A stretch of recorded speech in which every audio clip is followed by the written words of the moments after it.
Hi, I'm Pratna and welcome back to my YouTube channel. Today we're going to be talking about how to not take things personally. And we generally become very defensive when we take things personally because our insecurities come out that way. It's actually a projection of our insecurities or our low self-confidence or self-esteem. Now, sometimes we also take things personally by jumping to conclusions or assumptions that were not even made in the first place. Generally, the way a person says something could be different than what they intend to say. And so it's very important to factor in everything before we make a conclusion on a statement by another person. So here are my top 3 ways to stop taking things personally. Number 1 is to build self-assurance and self-confidence. When you build confidence in the person you are and the person you aspire to be like, you stop putting too much weightage on the words of others because you know who you are and you know your self-worth. And this can be done either through showing up for yourself consistently. That could be either going to the gym every single day. When you go to the gym every single day, it's not only about making that a habit, but it's also about creating evidence for your subconscious mind that you are worth it. Creating evidence for your subconscious mind that you deserve to have a great body, to feel fit, to feel healthy. And by showing up consistently every single day, you're doing just that. Building confidence and self-assurance can also come in a form of doing things outside of your comfort zone, even if scared. This could be in the form of going for a solo trip. That could really help you increase your confidence and self-assurance, especially if you do it successfully and come back home with memories and joyful experiences. These things show you that you're capable, that you're actually smarter than you think you are, and that helps you increase your confidence. But another way of increasing your confidence is, of course, through internal work, through inner healing, such as journaling or affirmations or even positive self-talk. A lot of us have a very negative inner critic, and this could come through years and years of deep conditioning from either our family members or our friends, and it's really self-damaging to the rest of your life because when you have this kind of narrative in your mind, you believe it, you think it's true. But the funny thing about our mind is that whatever we think is taken as the truth or false. So we can feed our mind information, whether that's false, our mind will still believe it. Whether it's imaginary or whether it's facts, our mind will still believe it. The mind cannot differentiate between what is imaginary and what is real. The mind cannot differentiate between what is true and what is false. And we create our own subjective reality, so we decide what we want to be true in our lives. For example, if we want to feel like a winner and we want to be successful in our lives, then we make that our truth through our internal narrative and our internal talk. And I think that can be moved or shifted from a negative to a positive through consistent journaling, consistent affirmations. Like Mel Robbins says, the hi-fi habit, celebrating every small achievement of yours. No matter how small or big, every achievement is an achievement. So just celebrating, thanking yourself, appreciating yourself, doing mirror work, all this helps you build that self-confidence and that self-belief. Both these are extremely important to inculcate in your routine. You can choose one or the other, whichever makes you feel better about yourself, whichever works better for you, but try to keep both of them as part of your routine. Now, number 2 is indulging in self-care activities. When I say indulging in self-care activities, I am talking about either, spending time alone, cutting off people who are toxic in your life, reading books for self-development or personal growth, going to a counselor, going to a coach, that is also self-care, taking care of your body, of your skin, having a skincare routine, taking care of your mind and spirit through physical exercise or a yoga, and indulging in spiritual activities, depending on whatever your preferences are. But there are so many forms of self-care activities, especially in the modern age today. We can do so much to, again, build evidence for our subconscious mind that we are worth it, that we are valuable, that we deserve the best in life. And there is abundance in this world that is made for us. And we fought to be born. We have literally fought to be born. So we deserve this. Happiness is our birthright. Confidence is also our birthright. And so just understanding your value, understanding your worth through self-care activities is so important to make you the person you aspire to be like. Also, manifestation activities, visualizing this future version of yourself that you want to be like, and seeing that path, that future path, as the only path ahead of you.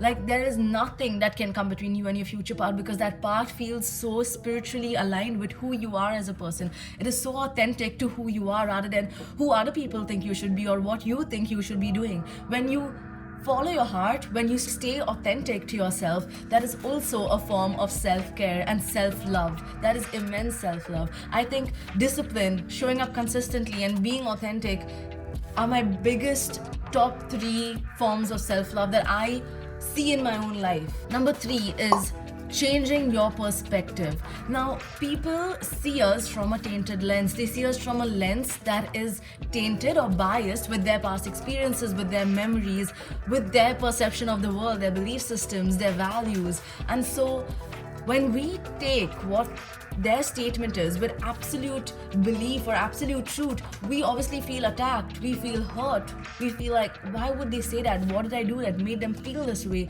But it's not about us.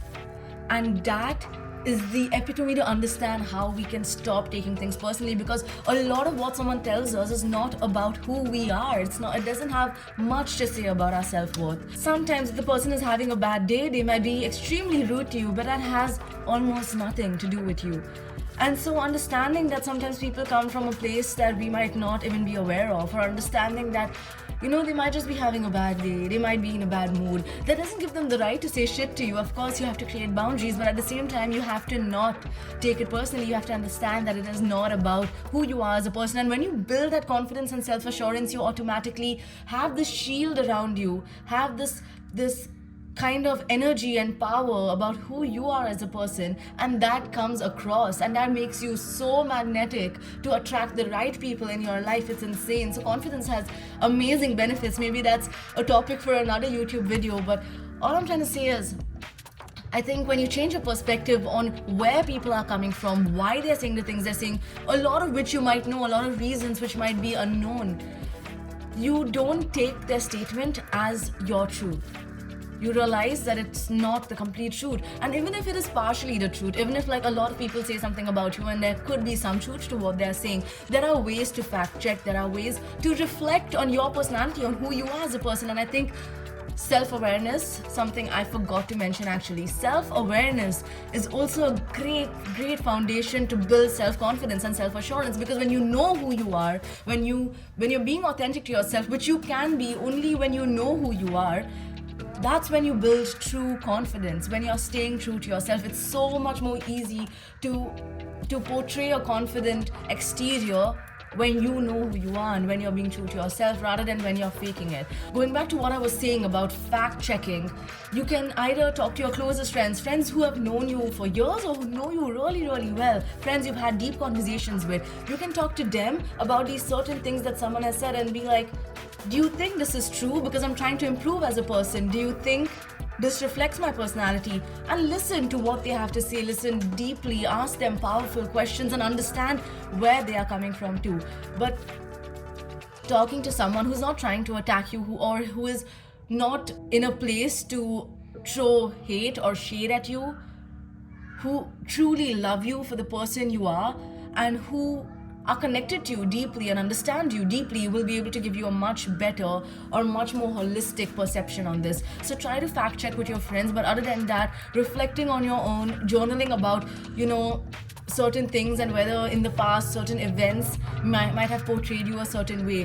But let me just tell you one thing, your intention matters the most. How you intend to come across matters the most. And certainly sometimes our intentions are pure, but the way we come across might be negative, which is why I'm coming to the next part of this video, which is communication.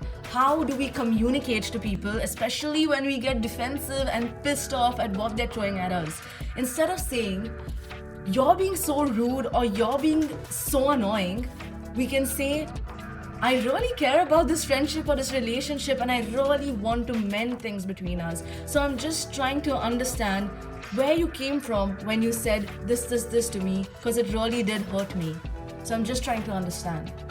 Sometimes when we say things like that, the person on the other side can't respond in a negative way. It just doesn't work that way, because you're coming from a place of compassion. You're also cushioning what you're trying to say by saying that I really care about this relationship or friendship, which is true, which is why you're even having the conversation with them in the first place. So it's not like you're lying or faking that, but you're being true to yourself and you're telling them the truth about your feelings and how much you care about the relationship and how much you want to fix it, that when you say something like that, they are very less likely to respond in a negative manner or to throw negativity back at you. So it really depends on our communication and how we communicate when we get defensive. So it's very important to understand that we must not jump to conclusions or assumptions because of differing perspectives and differing lenses of the world that we all have. There's something I learned in this course called Neuro-Linguistic Programming, NLP, and it basically said that we all have different maps of reality. Like all of us, we don't work on reality, we work on our map of reality, our perception of reality. So it is not the reality or territory to be concerned about, but about the map, which is our lens.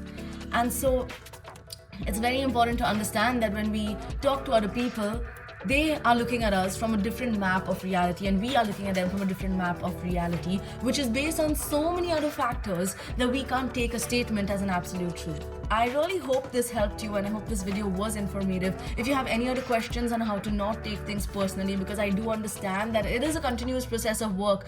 I mean, even though you try to implement these things, there might be days where you just snap because maybe you're having a bad day too, or your tolerance level is just low on a certain day because you didn't sleep well or you didn't eat well or you're not feeling physically well, right? And then you might snap and get defensive right off the bat, right? And I think over time, when you build confidence, when you build that self-love, self-care, self-assurance, you see yourself for who you truly are and who you want to be. And when you know who you want to be and when you know who you are, nothing nobody says should come in the way of that. I obviously do believe that self-perception is the most important, but I also believe improvement through listening to other people's feedback is very important, but who these other people are is very important too. These other people need to be people who understand you deeply. These other people need to be people who've interacted with you a lot, who spent a lot of quality time with you to really know you deeply. If it's just anyone, it's hard to know whether what they're saying has even a little truth about it until you fact check or reflect on something that they've said. So I really hope this video helped you. If you have any questions at all, I hope it was simple and not too complicated. But please drop in any of these questions in the comments and I'll be sure to respond to you as soon as possible. So thank you for being here. I really hope we move on to a kinder world and we all learn to see things in a more empathetic way, in a more kind way, communicate more kindly and compassionately to ourselves internally and to others, because we honestly don't know what anyone is going through. But at the same time, to create boundaries so that you keep yourself happy and to keep your life peaceful. So thank you, and I really hope you enjoyed this video.